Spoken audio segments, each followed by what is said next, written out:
36 minutes. That's how long it took for one man with a rifle to kill 40 enemy soldiers and save nearly 200 lives. By the time the sun cleared the ridge, the perimeter still held.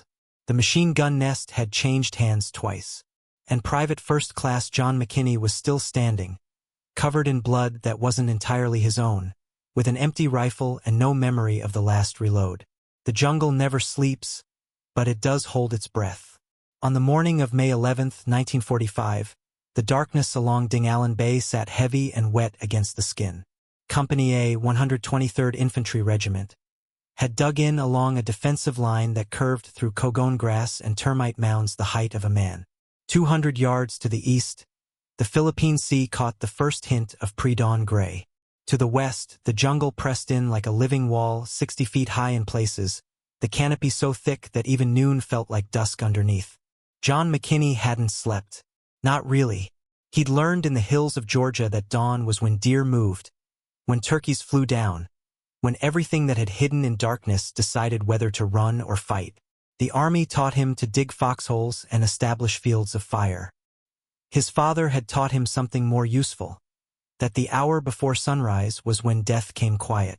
He sat with his back against a log, M1 Garand across his lap, 8 rounds in the clip.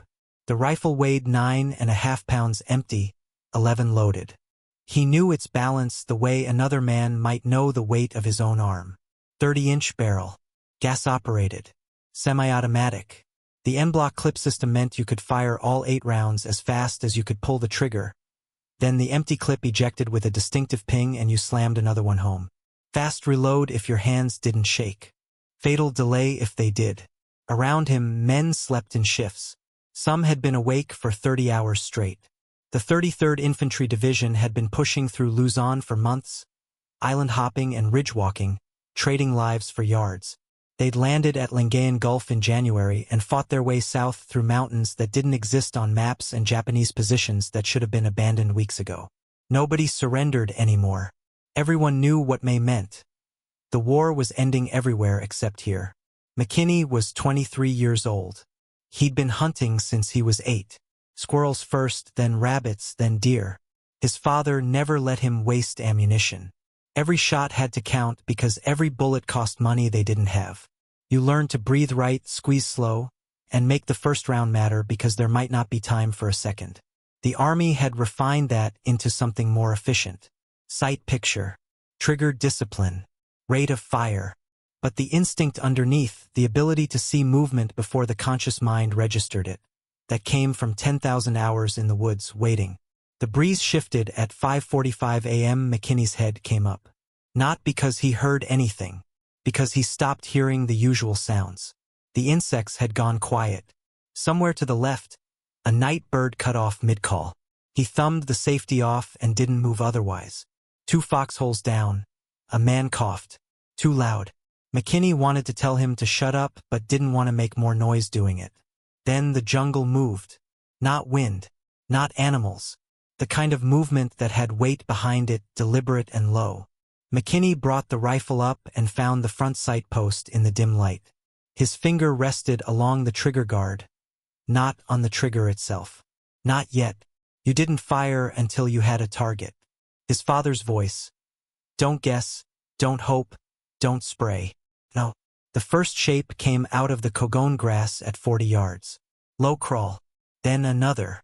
Then 5 more, spreading out in a skirmish line that appeared all at once, as if the grass had decided to birth soldiers. Japanese infantry, moving in the half-light with the kind of discipline that came from knowing they were already dead and deciding to make it count. McKinney fired. The M1 Garand barked once, flat and sharp, and the lead soldier folded.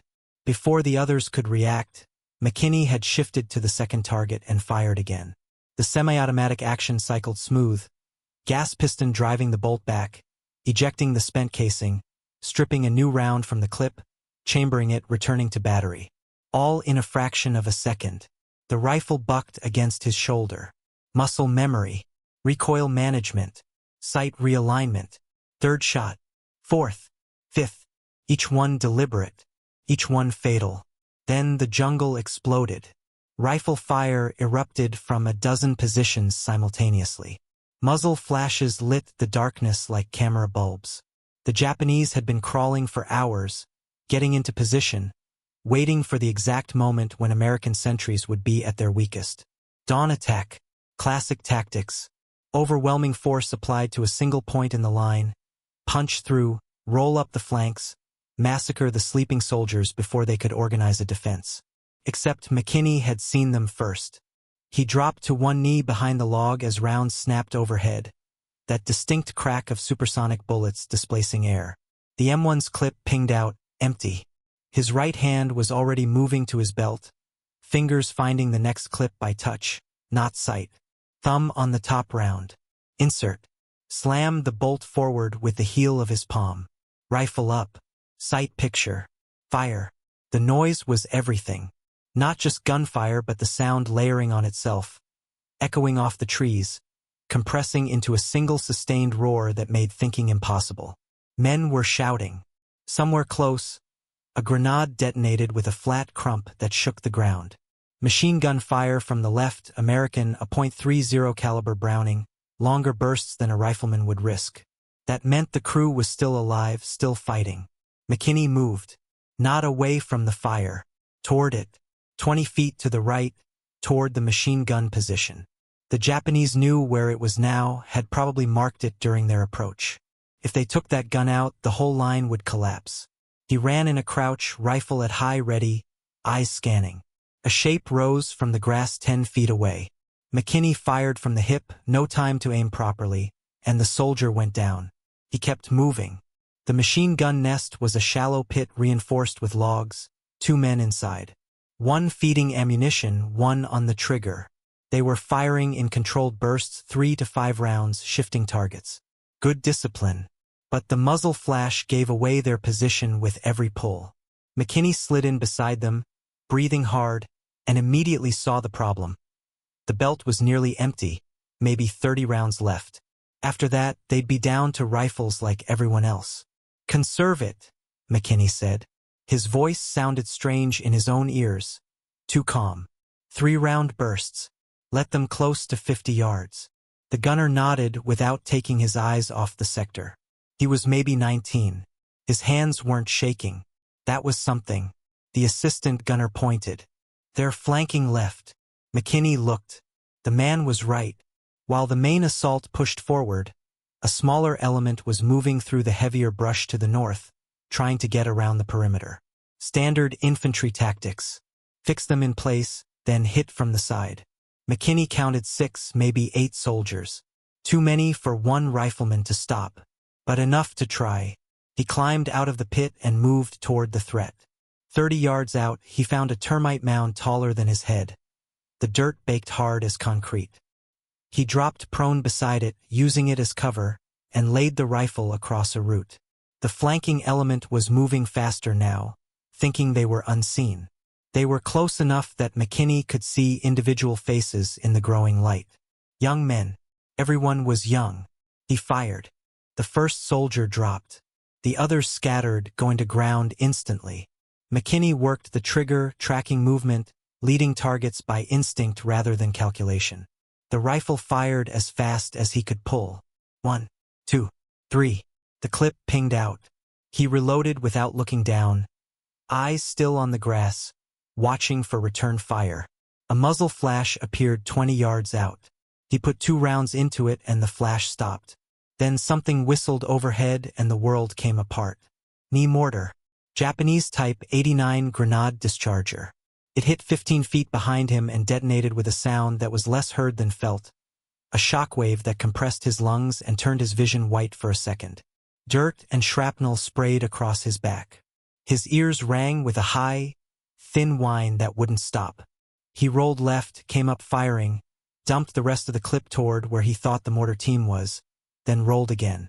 Another round hit. Closer this time. The concussion lifted him off the ground and slammed him back down.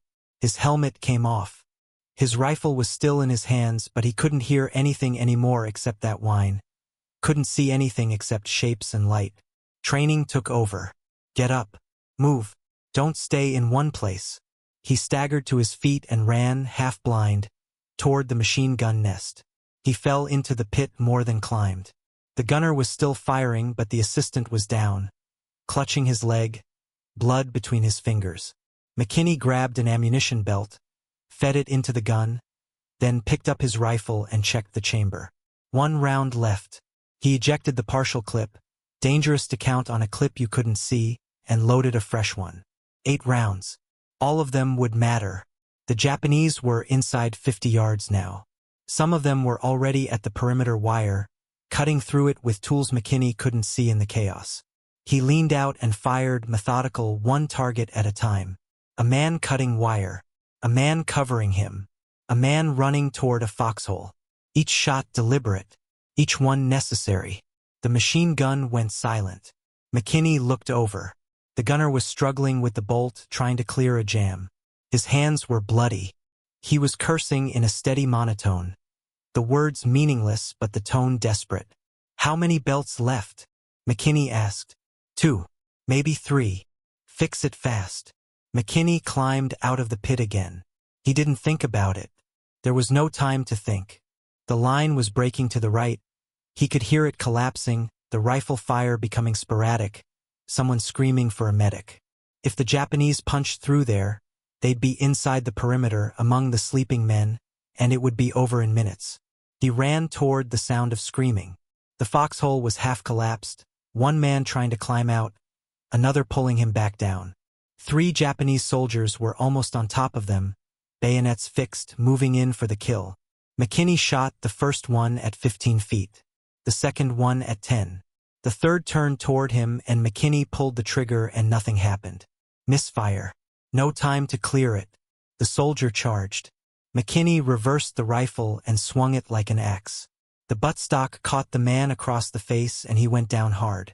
McKinney hit him again to make sure, then dropped the rifle and pulled the man's saber from his belt. He didn't think about what he was doing. There was no room for thought, only action and reaction, stimulus and response.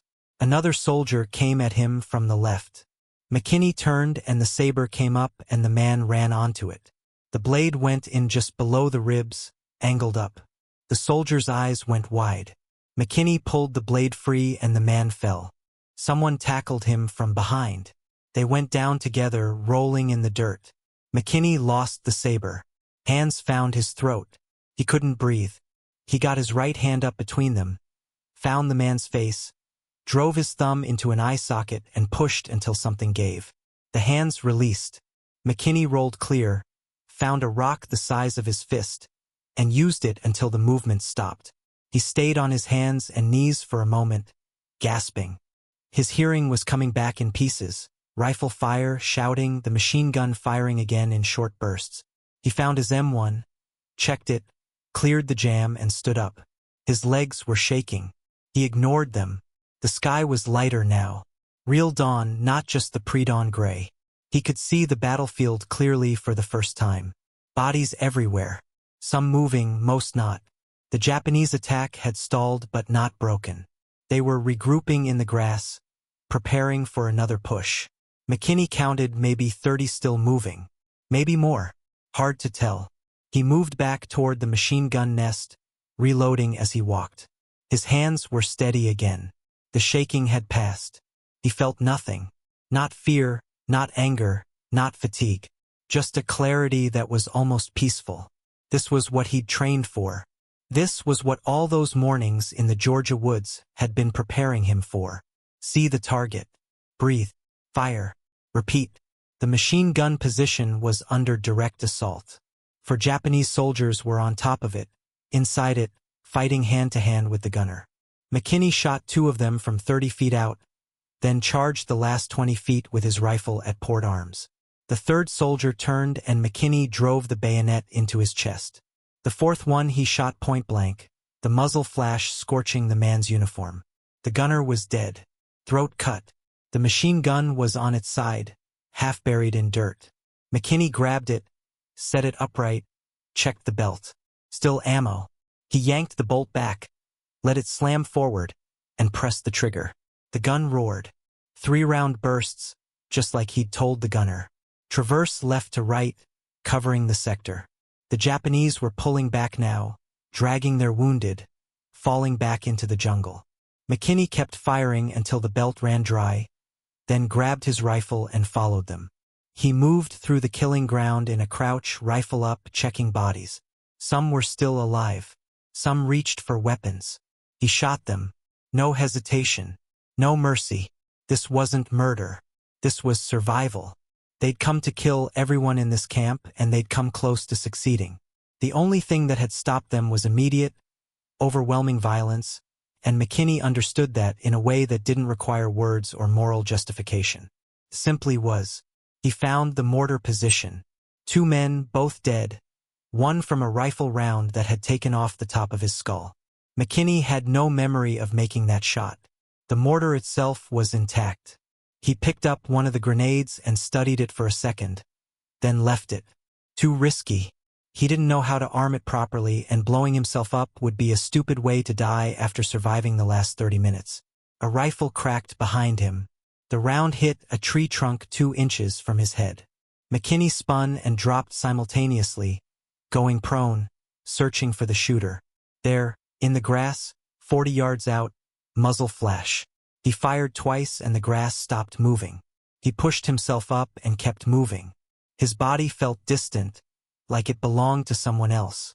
His left arm hurt. He looked down and saw blood soaking through his sleeve. He didn't remember getting hit. Didn't matter. The arm still worked. He checked his ammunition. 3 clips left. 24 rounds. He'd started the fight with 10 clips. 80 rounds.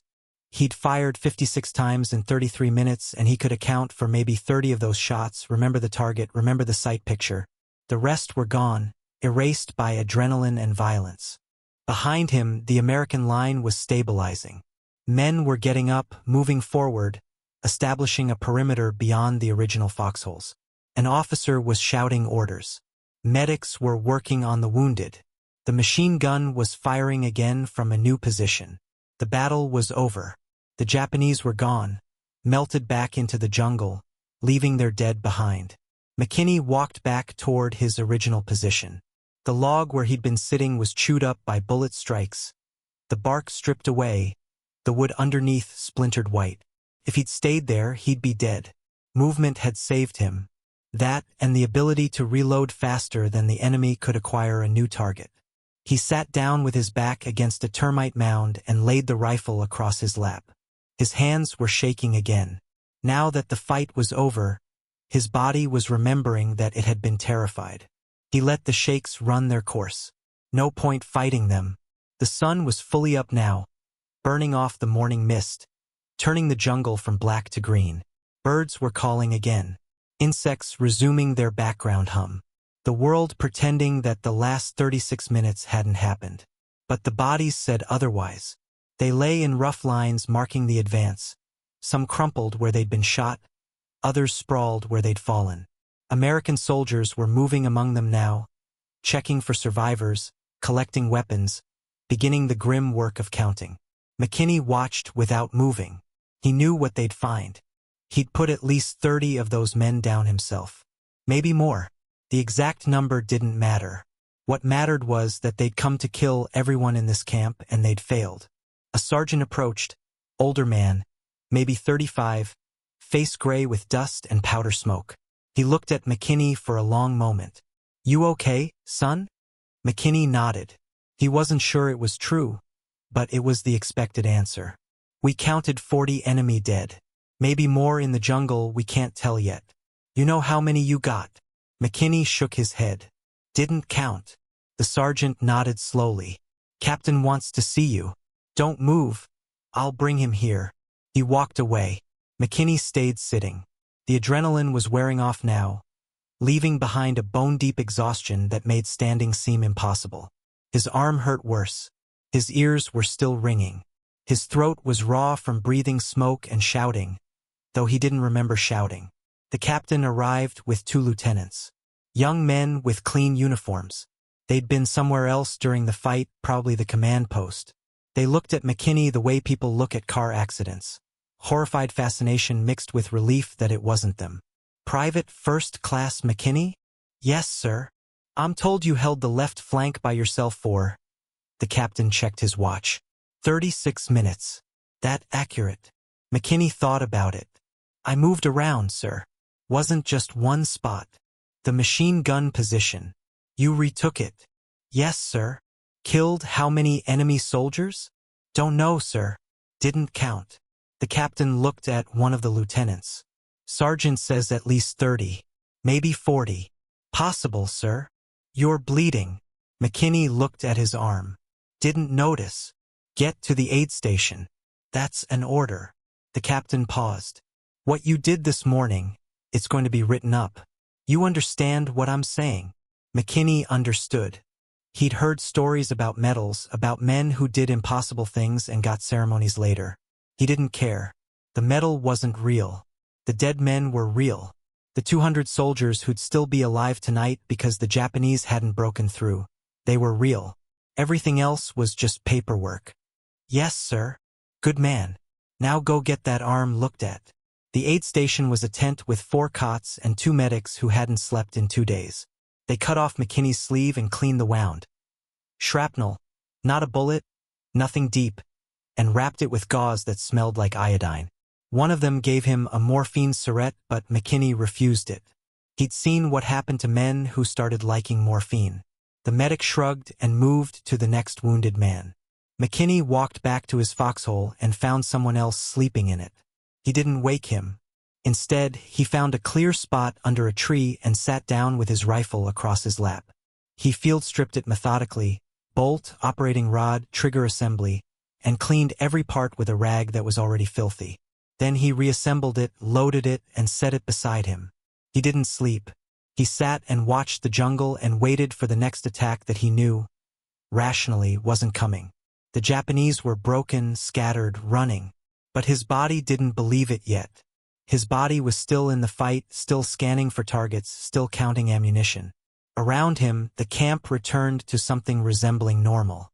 Men cooked breakfast over small fires. Officers conducted after-action briefings.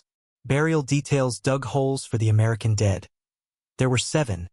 Men who'd been bayoneted in their foxholes before anyone could react.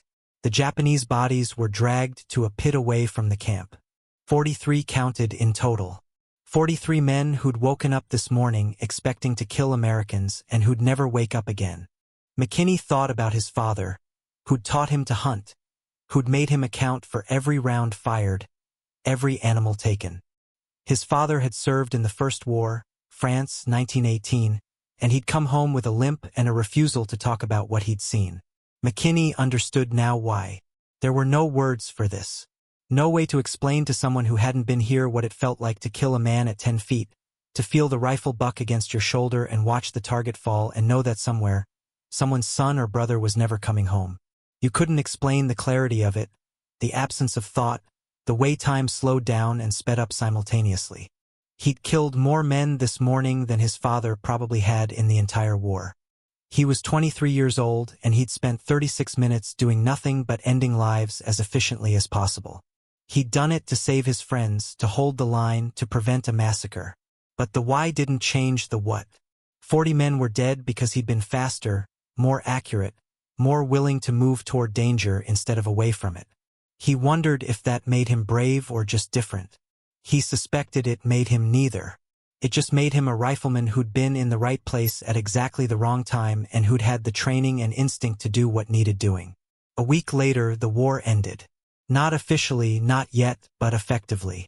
The Japanese forces on Luzon were finished, scattered into the mountains, starving, reduced to guerrilla actions that were more desperation than strategy. The 33rd Division began preparing for occupation duties. Men talked about going home, about what they'd do when they got there, about forgetting everything they'd seen. McKinney didn't talk about any of it. He cleaned his rifle, stood his watches, and waited. 3 months later, back at a base in Manila, an officer found him and told him he was being flown to Washington. The president wanted to see him. McKinney asked why.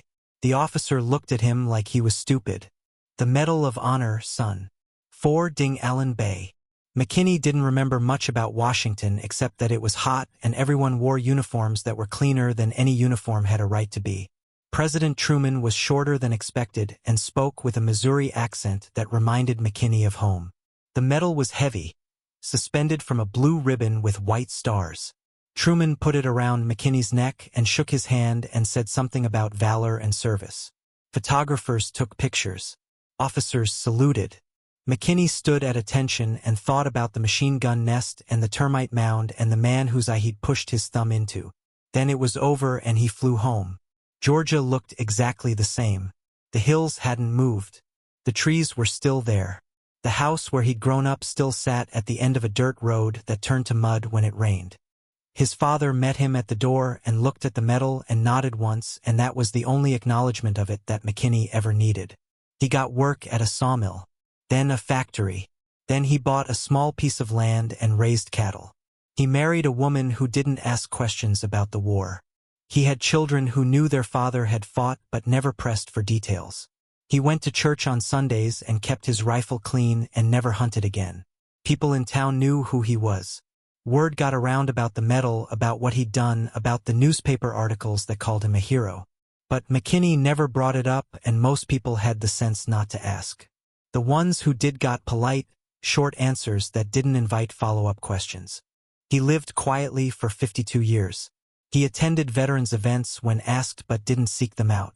He helped other veterans find work, find housing, find their way back to something resembling normal. He never talked about the 36 minutes except once, to a group of high school students studying World War II, and even then he kept it clinical: positions, weapons, tactics. Nothing about what it felt like. Nothing about the cost. In 1997, he died in his sleep. He was 75 years old. The funeral was large, standing room only, filled with people whose fathers and grandfathers had served with him, who'd heard the stories secondhand, who understood that something significant had happened on May 11, 1945, even if they didn't know all the details. They buried him with full military honors. A color guard. A 21-gun salute. Taps played by a young soldier who hadn't been born when McKinney made his stand at Dingalan Bay. The Medal of Honor was displayed at the service. Resting on a pillow, the blue ribbon faded from years in a drawer. What McKinney had done that morning wasn't complicated. He'd seen the enemy first. He'd moved toward the threat instead of away from it. He'd fired accurately and reloaded quickly and refused to stop fighting even when stopping would have been easier. He'd used every skill his father had taught him and every bit of training the Army had drilled into him, and he'd done it for 36 minutes without pause, without panic, without thinking about anything except the next target and the next reload. 40 enemy soldiers died because of it. Nearly 200 American soldiers lived because of it. The perimeter held. The line didn't break. And when the sun came up that morning, John McKinney was still standing, still armed, still ready to fight if he had to. That's what the medal recognized. Not heroism in the abstract, not some nebulous concept of valor, but the concrete, measurable fact that one man with a rifle had stopped an attack that should have succeeded. That he'd done it alone, in the dark, against overwhelming odds, and that he'd survived to see the aftermath. The rifle, the M1 Garand he'd carried that morning, was donated to a military museum after his death. It sits in a climate-controlled case now, displayed alongside the citation and a photograph of McKinney receiving the medal from President Truman. Visitors can read the placard, can learn about Dingalan Bay, can study the statistics and the timeline. What they can't know is what it felt like to hold that rifle at 5:47 in the morning on May 11, 1945, with the jungle moving in front of you and 8 rounds in the clip and the knowledge that in about 30 seconds you'd either stop what was coming or die trying. McKinney knew. He lived with that knowledge for 52 years and never complained about the weight of it. The story of Dingalan Bay matters not because it's unique. War is full of moments where individual soldiers did impossible things, but because it illustrates a truth about combat that statistics can't capture. That survival often comes down to who moves first, who fires accurately under pressure, who refuses to quit when quitting is the rational choice. McKinney didn't have better equipment than his enemies. He didn't have superior numbers or tactical advantage. What he had was a childhood spent learning to shoot, a military training regimen that turned shooting into reflex, and 36 minutes where none of that mattered as much as simple, stubborn determination to keep fighting. That's what decided the outcome at Dingalan Bay. Not heroism, not luck, just a man with a rifle who understood that stopping wasn't an option, who moved between positions like his father had taught him to move through the woods, who reloaded by touch and fired by instinct and kept doing it until the threat was gone. The Japanese soldiers who attacked that morning were trained too. They were disciplined, motivated, willing to die for their objective. They had numerical superiority and tactical surprise. They should have won. They didn't because John McKinney saw them first and shot straighter and never stopped moving. For 36 minutes, that was enough. The sun rose on May 11, 1945, over a battlefield littered with bodies and spent brass and the smell of cordite mixing with jungle rot. The perimeter held. The machine gun was still operational. And John McKinney was sitting against a termite mound with an empty rifle, wondering if his hands would ever stop shaking. They did eventually. He went home, built a life, raised a family, and died peacefully in his sleep. The 36 minutes at Dingalan Bay became a footnote in his biography, a story told by others, a medal in a display case. But for nearly 200 men who woke up on May 12, 1945, alive because the attack had failed, those 36 minutes were everything. If the story moved you or made you think differently about what combat actually demands of the people who fight, I'd be grateful if you'd subscribe to the channel and like this video. Share your thoughts in the comments below. I'm genuinely curious. What do you think truly decides survival in moments like this? Training, instinct, or something else entirely? Thank you for watching, and for taking the time to remember the men who stood in places like Dingalan Bay and refused to break.